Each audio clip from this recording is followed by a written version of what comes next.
कहता है, भगवान शंकर की पवित्र कथा कहती है कि 5 जगह से अशांति हमारे घर में प्रवेश करती है। 5 जगह से अशांति हमारे घर में आती है, 5 जगह से अशांति हमारे घर में प्रवेश करती है। 5 जगह से अशांति हमारे घर में प्रवेश कर रही होती है। पहला है संसार से, दूसरा है संपत्ति से, तीसरा है संबंधों से, चौथा है स्वास्थ्य से और 5वां है संतान से। है जहां से अशांति हमारे यहां प्रवेश कर रही है, उसमें 5 जगह में एक जगह संपत्ति भी कही है। 5 जगह में से एक जगह संपत्ति को भी बताया गया कि जैसे संसार से भी अशांति प्राप्त होती है। संसार के लोगों में आप सोचते हैं कि मैं संसार में जितना रहूंगा, जितना सबके साथ में रहूंगा, उतना मुझे सुख मिलेगा, शांति मिलेगी। ना ना ना, ना। स्कंद पुराण कहती है हो नहीं सकता। संसार के लोगों के लिए आप दुनिया भर का कितना भी सुख प्रदान कर दीजिए, किसी के लिए आप अपनी जान भी निकाल कर रख दीजिए, संसार के लोगों के लिए आप अपनी पूरी संपत्ति भी लुटा कर रख दीजिए, संसार के लोगों के लिए अच्छे से अच्छा वस्त्र, आभूषण, माणिक, मोती, रतन जो कुछ दे सकते हो दे दीजिए। उसके बाद भी संसार के लोग कहे बिना रह नहीं सकते। आपको कहे बिना रहेंगे नहीं। आप कितना भी सुख उनको दे दीजिए, आप कितना भी सुख उनको प्रदान कर दीजिए, आपको वो सुख आप दे भी देंगे। एक व्यक्ति अगर अपने घर की शादी में करोड़ों रुपए खर्च कर कर पूरे घर के मेहमानों को, संसार के लोगों को, सबको बुला ले और सबको बुलाने के बाद में वो सबका सम्मान करे, सबका आदर करे, सबका सत्कार करे, सब कुछ अच्छा करे, सबका आदर भी करे, सबका सम्मान भी करे, सबको खूब दे भी और खूब प्रदान कर दे, उसके बाद भी दुनिया के लोग कह देंगे हराम का आ रहा होगा तो लुटा रहा होगा। ये दुनिया की रीति है, ये दुनिया का क्रम है। संसार का व्यक्ति जितना आप विचार करेंगे कि मैं संसार के अंदर रहूं, लोगों के अंदर विराजमान रहूं, मुझे यश ही यश मिले, तो बहुत मुश्किल है। आप दुनिया का सारा सुख दे दीजिए तो भी यश की प्राप्ति नहीं हो सकती। थोड़ा वक्त मिल गया तो मिल गया, किसी ने कह दिया, किसी को आपने देते रहे देते रहे देते रहे तो मिल गया। संसार अशांति देता है। संपत्ति, शिव महापुराण की कथा कहती है, स्कंद पुराण कथा कहती है कि हमारी संपत्ति भी हमको अशांति देती है। जिसके पास कुछ नहीं वो आराम से रोड के किनारे टाट बिछाकर बहुत मस्ती से सोता है।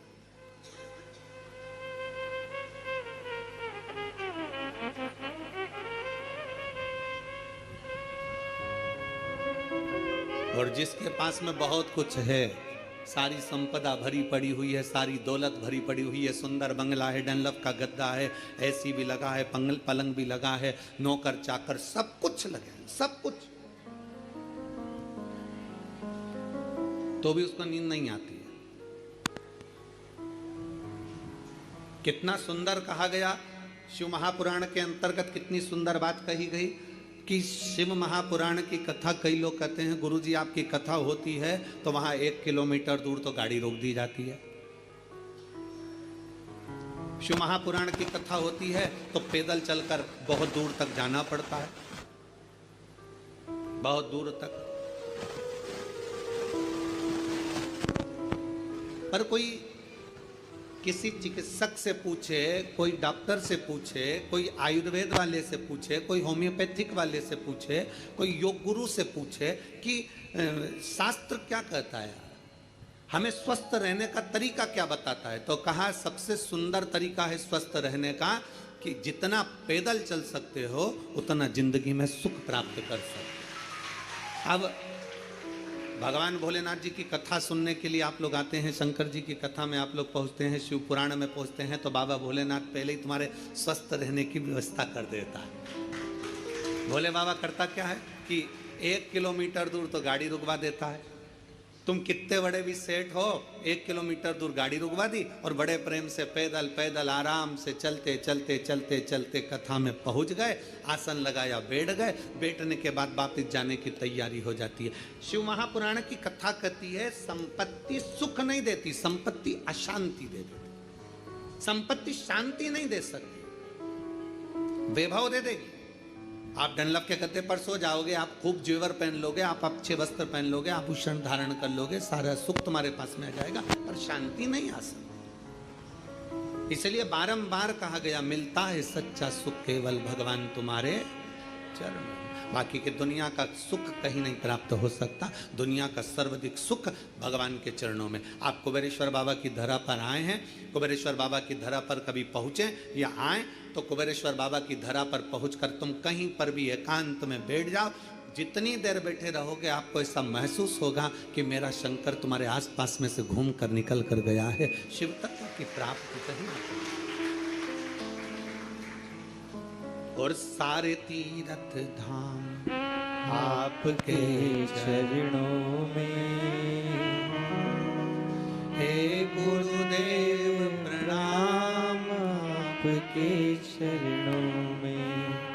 सारे तीर्थ धाम आपके चरणों में, हे गुरुदेव प्रणाम आपके चरणों में। आप जितनी देर बैठोगे, परमात्मा के चरणों में जितनी देर विराजमान हो, परमात्मा के चरणों में जितनी देर बैठे हो, उतनी देर तुम्हें शांति है, उतनी देर आनंद है। तो शिव तत्व कह रहा है कि संसार में शांति नहीं है, संपत्ति में शांति नहीं है। शिव तत्व कह रहा है संबंधों में शांति नहीं है। जितने संबंध बनाते चले जाओगे, नहीं साहब हमने इनको हमारा भाई बना लिया, घर का भाई निभ नहीं लिया, भाई बना के बैठे। नहीं साहब इसको हमने हमारी बेटी बना लिया, घर की बहन बेटी को साड़ी नहीं दिला रही और दूसरी बेटी बनाते फिर। नहीं साहब इनको हमने हमारा काका जी बना लिया, तो घर का काका जमीन और जायदाद के लफड़े में पड़ा, आज तक नहीं सुलझ रहा और एक और काका बना के तैयार कर लिया। नहीं साहब ये हमारी बुआ है, नहीं साहब ये हमारा ये है। नहीं, संबंध जितने जितने संसार के लोगों से जोड़ोगे, शिव पुराण कहती है जो हमारा संबंध है जितने लोगों से जुड़ा है उतना ठीक है, पर अलग से कोई संबंध जोड़ने का प्रयास मत करो। अलग से परमात्मा को जोड़ने का प्रयास करो तो जीवन की सार्थकता, जीवन के साथ परमात्मा को जोड़ो। परमात्मा को अपने करीब लाने का प्रयास करिए, परमात्मा को अपने नजदीक लाने का प्रयास करिए। परमात्मा को अपने करीब में जितना जितना लेकर आओगे, उतना उतना सुख और शांति आपके जीवन में आती चली जाए। उतनी शांति, उतना सुख। शिव महापुराण की कथा के माध्यम से 3 दिवसीय शिव चर्चा का ये सुंदर संवाद, आज तृतीय दिवस है, विराम का दिवस है। स्मरण रहे, संसार से, संपत्ति से और संबंधों से शांति की अनुभूति नहीं है। संबंध भी हमको अशांति देते हैं।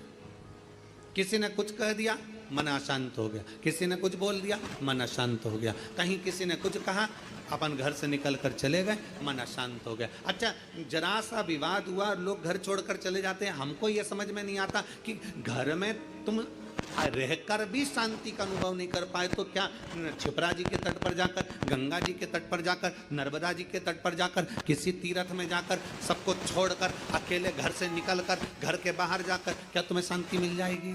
जम के बोलो जरा, नहीं मिल सकती। घर छोड़कर शांति का अनुभव नहीं हो सकता।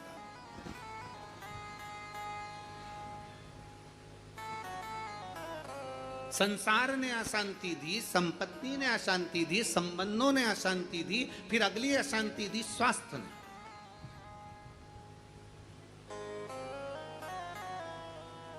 घुटने दुखने लगे, कमर दुखने लगी, पीठ दुखने लगी, अशांति होने लगी, अब मैं बहुत बीमार रहने लगी, मेरे जीवन का क्या ठिकाना गुरुजी, मेरी जिंदगी का क्या ठिकाना।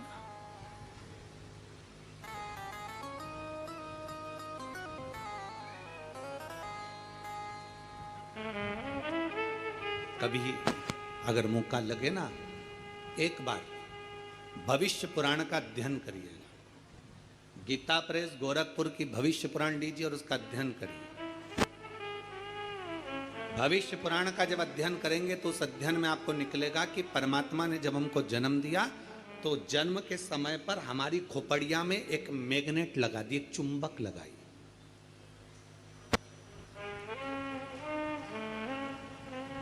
परमात्मा ने हमारी खोपड़िया में, हमारे मस्तिष्क में, हमारे भेजे में, हमारे सिर के अंदर, हमारे मस्तिष्क में एक चुंबक लगा दी।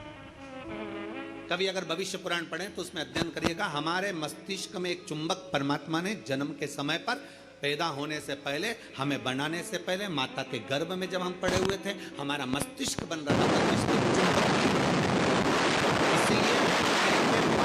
अंतिम संस्कार होता है, अंतिम संस्कार में जब मुर्दा आधा जल जाता है तो उसकी खोपड़िया को फोड़कर कपाल क्रिया करी जाती है। आपके इधर करते कि नहीं करते वो हमको नहीं मालूम। हमारे इधर की रीति है, बांस में लोटा बांधकर उसमें घी भरकर उसके घर के बेटों से, उसके पोता पोती से वहां पर खड़ा करवा के पोते से खोपड़िया में वो डंडा पड़वा कर वहीं घी उंडेलवा कर डंडे को फेंक दिया जाता, उस बांस को फेंक दिया जाता। देखा है आप लोगों ने इसको?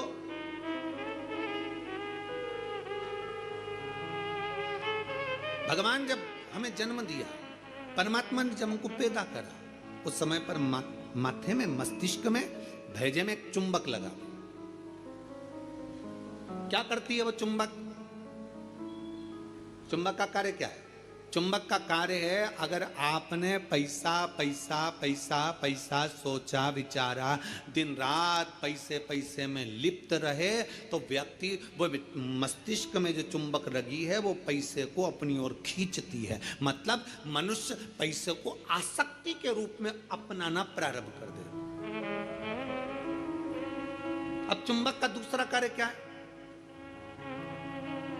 अगर किसी बुरे व्यक्ति में बुराइयां देखोगे तो वो बुरे व्यक्ति की बुराई तुम खींचते चले जाओगे। वो तो ऐसी, वो तो वैसा, वो तो वैसा, हर व्यक्ति में बुराई, क्योंकि तुम्हारे भीतर में जो भेजे में चुंबक भरी है वो बुराइयां ही खींचेगी।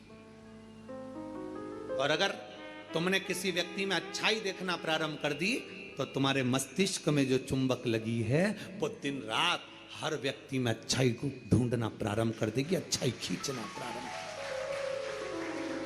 एक चुंबक लगी है। अब ये बात तो अपने तक हो गई, अब मेन बात पर जाओ, मुख्य बात पर। मस्तिष्क में चुंबक लगाकर परमात्मा ने हमको पैदा करा है, एक आकर्षण देकर हमें पैदा करा है, एक चुंबक लगाकर हमें पैदा करा है। चुंबक जब पैसे को खींचती है तो पैसा ही पैसा सोचने में आता है, बुराई खींचती है तो बुराई बुराई हमारे अंदर आती चली जाती है, किसी का क्रोध खींचती है तो क्रोध हमारे अंदर आता चले जाता है। उसी तरह अच्छाई किसी की खींचती है तो हमारे अंदर अच्छाई आती चली जाती है। उसी तरह चुंबक बीमारी को भी खींचती है। हम जब एक बीमारी के बारे में सोचते जाते हैं, मेरे पाँव, मैंने सुना है किसी को पेट में बच्चादानी में गांठ पड़ गई तो मालूम पड़ा कि उसको कैंसर हो गया। मैंने सुना है किसी के घुटने में अगर प्रॉब्लम हो गई तो उसका घुटना बदलाना पड़ा, मालूम पड़ा उसमें ग्रीस कम हो गया। मैंने सुना है कि किसी के हृदय में छेद हो गया, किसी के हृदय में कुछ हो गया, किसी के चेस्ट में गठान पड़ गई तो कैंसर बता दिया गया। ये हम जरा सा हमारे शरीर में दर्द हुआ और हमने वो सोचना प्रारंभ कर दिया। क्या सोचा हमने? कि उसको कैंसर हो गया था, उसकी किडनी खराब हो गई थी, उसका लीवर खराब हो गया था, उसके साथ में ये हो गया था, उसके घुटने बदलवाए, उसको गुजरात ले गए, उसको राजस्थान ले गए, उसको वहां ले गए और उसका शरीर में ये करवाया। आंख में प्रॉब्लम हुई तो आंख के बारे में सोचते रहे, सोचते रहे, सोचते रहे। अर्थात हमने इतनी बीमारी का सोच लिया, इतनी बीमारी का सोच लिया, बीमारी वो थी नहीं, पर हमने सोच सोच के चुंबक जैसे उसको खींच कर अपने अंदर वो बीमारी को इकट्ठा कर लिया, आखिरी में वो बीमारी हो गई। ये हमारे भीतर की चुंबक है जो हमें खींच रही है। छोटी मोटी गठान हो जाए ना, कभी मत सोचना, हाँ ऐसी तो होती रहती है। दवाई खाऊंगी, शंकर पे चढ़ा हुआ जल पीऊंगी, डॉक्टर को दिखाऊंगी, सारी जांचें कराऊंगी, जो डॉक्टर बोलेगा सारी जांच कराऊंगी। और मेरा विश्वास कहता है डॉक्टर के अनुसार चलकर, क्योंकि डॉक्टर भी शिव का एक रूप है, उसके अनुकूल चलकर मैं ये दवाई ले लेकर, कुंदकेश्वर महादेव का नाम लेकर मेरी सारी गठान गल जाएगी। जब तुमने सोच लिया गल जाएगी, गल जाएगी, गल जाएगी, मतलब गल जाएगी। तुमने सोच लिया कि नहीं, वो डॉक्टर तो बोल दिया है कि इसकी ऑपरेशन कराकर निकलवा कर जांच करने जाएगी और मुंबई भेजी जाएगी। आधी तो टेंशन में मर गई, कहीं कैंसर कैंसर कैंसर, सोच सोच सोच सोच, आखिरी में सोच वही। एक पत्र है, हम चाहते नहीं, बुरा किसका होगा? जो सोच रहे हैं हम, वो हमारा ही बुरा होगा। चुंबक लगी है इस मस्तिष्क में, इस भेजे में। घुटने में दर्द है ना, ये कभी विचार मत करो कि मेरा ऑपरेशन होगा, मेरा घुटना बदलना पड़ेगा, ये करना पड़ेगा, वो करना पड़ेगा। डॉक्टर से मिलो, डॉक्टर से दवाई भी लो, सब कुछ करो, पर यह विचार करो कि मैं डॉक्टर के पास जाऊंगी, भगवान का भजन करूंगी, शंकर के मंदिर जाऊंगी, एक लोटा जल चढ़ाऊंगी, बेलपत्र चढ़ाऊंगी और जल बेलपत्र चढ़ाकर उसका पान करूंगी, और यह मेरा विश्वास करता है कि मैं ठीक होऊंगी, मुझे घुटना बदलने की जरूरत नहीं पड़ेगी, मुझे कोई कार्य करने की जरूरत नहीं पड़ेगी और मैं ठीक हो जाऊंगी। ये मेरा विश्वास करता है, ये मेरा भरोसा करता है। चुंबक लगी है एक मस्तिष्क के अंदर, एक आकर्षण परमात्मा देकर भेजता। चलो एक प्रैक्टिकल कर कर देखिए, आप सब एक प्रैक्टिकल करो। जितने लोग कथा को आस्था चैनल पर सुन रहे हैं, जितने लोग फेसबुक यूट्यूब पर सुन रहे हैं, जितने लोग कुबेरेश्वर बाबा की धरा पर सुन रहे हैं, दीपावली के बाद, दीपावली के पहले या कल परसों से एक विचार करना कि मुझको ये खाना है या मुझको ये लाना है, या मेरी पास में धन नहीं तो धन की व्यवस्था, मुझे 5,000 2,000 3,000 15,000 की जरूरत है और वो मुझे चाहिए। 3 4 5 दिन 8 दिन 10 दिन तक सोचते रहो, विचार करते रहो, चाहिए मुझे, कहीं से व्यवस्था हो जाए, बाबा कुछ भी करे, कैसे भी मुझे पाना। भोजन के लिए विचार करो कभी कि मुझे भोजन लग चाहिए, मुझे आज ये खाना है, मुझे 5 दिन बाद 10 दिन बाद मेरा मन है कि मुझे ये प्राप्त करना है। धीरे धीरे धीरे धीरे वो चीज़ आपके पास आती चली जाए, अपने पास आ। अच्छा सोचिए, अच्छा विचारिए, जब अच्छा सोचेंगे, अच्छा विचारेंगे, अच्छा सोचेंगे, अच्छा विचारेंगे, अच्छा कर्म करेंगे तो निश्चित है कि अच्छा हमें मिलेगा। हम हमेशा जरा सी बीमारी आई, जरा सा रोग आया, जरा सी तकलीफ आई, जरा सा कष्ट आया, जरा सी तकलीफ में हम विचार करने लगते हैं कि मुझे ये तकलीफ। जो महापुराण की कथा कहती है, शिव तत्व कहता है, 3 दिन की शिव चर्चा कुबेरेश्वर बाबा की पवित्र कंकर शंकर की धरा पर जो हो रही है, उसमें आज विराम दिवस की कथा कहती है। अशांति हमको संसार भी देता है, अशांति हमको संपत्ति भी देती है, अशांति हमको संबंध भी देते हैं और अशांति हमको स्वास्थ्य भी देता है। हम सोचने में पड़ जाते हैं, मुझे ये प्रॉब्लम हो गई, मुझे ये तकलीफ हो गई, मुझे ये कष्ट हो गया, मुझे ये तकलीफ होती चली जा रही, हमारे भीतर से अशांत होते चले, भीतर से हम अशांत होते चले जाते। शांति गई। 4 स्थान अशांति के तो ये बता दिए, और 5वें नंबर पर बता दिया संतान।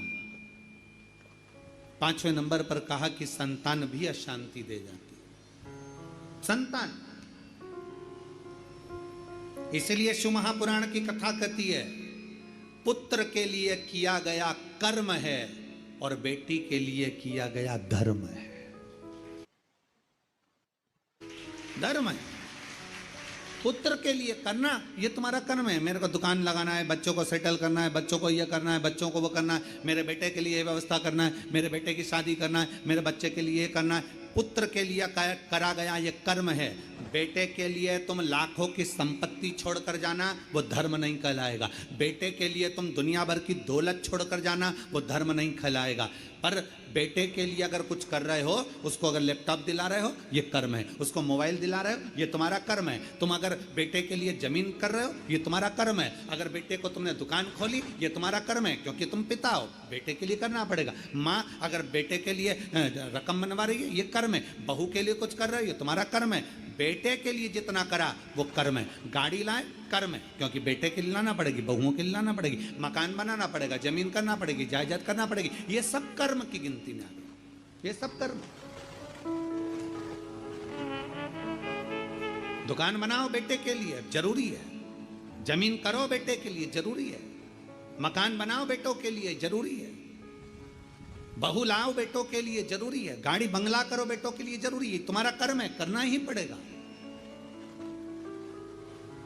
पर बेटी अगर घर में आई और बेटी का अगर तुम लालन पालन कर रहे हो, बेटी को पढ़ा रहे हो, लिखा रहे हो, शादी कर रहे हो, विवाह कर रहे हो, उसको पढ़ा रहे हो, तो ये तुम्हारा कर्म नहीं है, ये तुम्हारा, जम के बोलो जरा, धर्म है। इसलिए शिव महापुराण की कथा कहती है कर्म और धर्म का लेवल बराबर लेकर चलना, अर्थात बेटे के लिए भी करो तो बेटी के लिए भी करते रहना, दोनों का लेवल बराबर लेकर चलिए। कर्म और धर्म के लेवल को बराबर लेकर चलोगे तो जिंदगी की सार्थकता सिद्ध हो जाएगी, तुम्हारा जीवन आनंदमय हो जाएगा। कर्म और धर्म के लेवल को बराबर बनाइए, बराबर। और मत बुरे कर्म कर बंदे, वरना पछताएगा, भगवान की आंखों से तू बच नहीं पाएगा, तू बच नहीं पाएगा। अरे ओ अज्ञानी मत कर नादानी, अरे ओ अज्ञानी मत कर नादानी। तेरे कर्म का फल भी तू ही पाएगा, जैसा किया तूने तेरे आगे आएगा।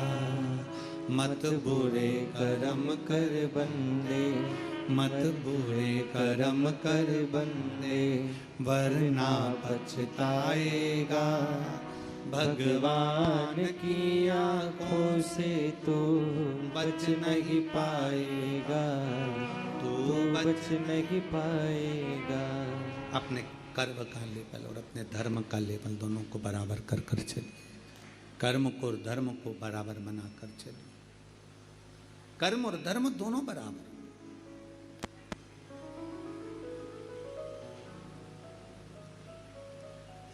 संसार, संपत्ति, संबंध, संतान, स्वास्थ्य, ये सब अशांति को प्रदान करते हैं या शांति देते हैं। चार जगह की अशांति को आने से आप रोक सकते हो। चार जगह से जो अशांति आ रही है ना, इसको आप रोक सकते हो। चार जगह कौन कौन सी? संसार की अशांति आ रही है तो तुम संसार वालों से संबंध छोड़ दोगे, शांत हो गए। संपत्ति से अशांति आ रही है तो ज्यादा ध्यान देना संपदा पर, कि अब जो होगा देखा जाएगा, जितना मिल गया उतने संतुष्टि है, तो तुम रोक सकते हो, अशांति आने से रुक जाएगी। संसार, संपत्ति, संबंधों से अगर अशांति आ रही है तो तुम संबंध थोड़े कम कर दोगे, रिश्तेदारी थोड़ी कम कर दोगे, अशांति आने से रुक जाएगी। स्वास्थ्य, स्वास्थ्य से भी तुम गोली दवाई लेकर अशांति को रोक सकते हो। पर जो पांचवा नंबर है ना, संतान, इसको तुम कभी जिंदगी में नहीं रोक सकते। इसकी ओर से तो तुमको धीरे धीरे अशांति आती ही रहेगी। तो कोई महाराज तुमसे कह दे कि महाराज की मैं तुम्हारी बहू को अच्छा कर दूंगा, बेटे को अच्छा कर दूंगा, तुम्हारे बेटी को सुखी कर दूंगा, तुम्हारे जमाई को अच्छा कर दूंगा, तुम्हारे परिवार को अच्छा कर दूंगा। कोई तुमसे कह दे कि मैं तेरे बेटा बहू को अच्छा कर दूं, कोई तुमसे कह दे कि मैं तुम्हारी बेटी दामाद को अच्छा कर दूं, कोई तुमसे कह दे मैं तेरे पोता पोती को अच्छा कर दूं, कोई कह दे तुमसे कि तुम्हारे नाती पंती को अच्छा कर दूं। ना ना ना, शिव पुराण कहती है चार जगह से आने वाली अशांति को रोका जा सकता है, पर संतान की ओर से अशांति को रोकना कठिन है। ये कभी ना कभी हर 15-20 दिन, 1 महीना, 4 महीना, 6 महीना, 1 साल, 1.5 साल, 2 साल में कहीं बेटों की ओर से, कहीं बेटी की ओर से, कहीं जमाई की ओर से, कहीं बहुओं की ओर से, कहीं पोता पोती की ओर से, ये थोड़ा ना थोड़ा आता रहेगा, ये थोड़ा ना थोड़ा प्राप्त होता रहेगा। अब जब थोड़ा ना थोड़ा प्राप्त होगा तो हमारे भीतर अशांति फिर जागे। तो करे क्या? फिर क्या करा जाए? क्या कर सकते? शिव महापुराण की कथा कहती है फिर एक चीज करिए, अशांति जब भीतर बार बार आ रही है, अशांति जब भीतर बार बार प्रवेश कर रही है, चाहे संतान से हो, स्वास्थ्य से हो, संपत्ति से हो, संबंध से हो, संसार से हो, 5 जगह से जब अशांति प्रवेश कर रही हो, तब शिव महापुराण की कथा कहती है कि बन सके तो कार्तिक महीने के अंदर जो पचवीगन आता है, पचवीगन जानते हो आप लोग, अभी आ रही है आपकी और हमारी दीपावली, पर इसके बाद में ये अमावस्या निकलने के बाद जब कार्तिक की पूर्णिमा आएगी, तो कार्तिक की पूर्णिमा के पहले से जो 5 दिन गिने जाते हैं, कार्तिक की पूर्णिमा के दिन 5वां दिन होना चाहिए। ये 5 दिन जो पचवीगन के गिने जाते हैं, इसको कहते हैं देव दीपावली। तो क्या करना है कि ये 5 जो अशांति आने के केंद्र हैं, जहां से हमें अशांति मिल रही है, कभी संसार वालों से, कभी संपत्ति से, कभी संसार से, कभी संबंधों से, कभी स्वास्थ्य से, कभी संतान से, ये 5 जगह से जो अशांति आ रही है, तो 5 दिन जो देव दीपावली के आते हैं उसका स्मरण करें। देव दीपावली